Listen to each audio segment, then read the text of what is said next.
دوای ئەوەی کە ڕەوشی هەڵکشان و پەرەسەندنی توشبووان لە هەرێمی کوردستاندا بەرەو زیادیە و ژمارەکان ڕۆژ بە ڕۆژ بەرەو لوتکە و هەڵکشانێکی زۆرتر دەڕوە بەداخەوە کە دوێنێ لە ماوەی بچار کاتژمێری ڕابردوو زۆرترین ژمارە جارێشتر تۆمار کرا لە هەرێمی کوردستان هاوکاتە لەگەڵ ئەوەی کە لە عێراقیشدا هەمان ژمارەکان زۆر زیاتر و توشبوون و بارودۆخەکە بەرەو بارودۆخێکی زیاتر و خراپتر دەچێت لە هەرێمی کوردستاندا بارودۆخی ڕەنگی نارنجی تۆخ کە چەند پلەیەکی زۆر کەم ماوە بگەین بە بارودۆخی ڕەنگی سۆر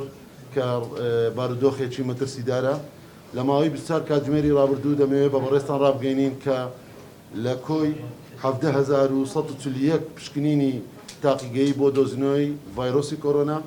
3,559 حالەتی توشبوون تۆمار کراوە لە هەرێمی کوردستان تا کاتژمێر 12 دوێنێ شەوی ڕابردوو کە لەمانەش 13 گیان لە دەستدان و مردن تۆمار کراوە لە هەرێمی کوردستان بە ڕێژەی 120.8 ڕێژەی توشبوون لە نێو ئەوانەی پشکنینیان ئەنجام داوە تۆمار کراوە.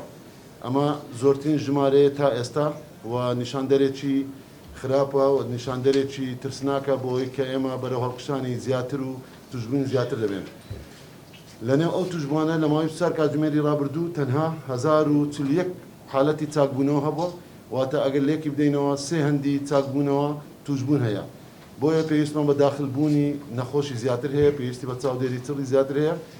و لە نێو ئەوانەشدا زۆرترین ژمارە لە پارێزگای دهۆک بووە بەهۆی ئەوەی کە پارێزگای دهۆک زۆرترین ڕێژە و ژمارەی پشکنینی ئەنجام داوە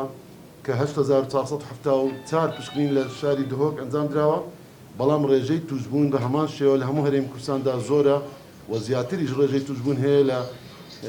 پارێزگاکانی تر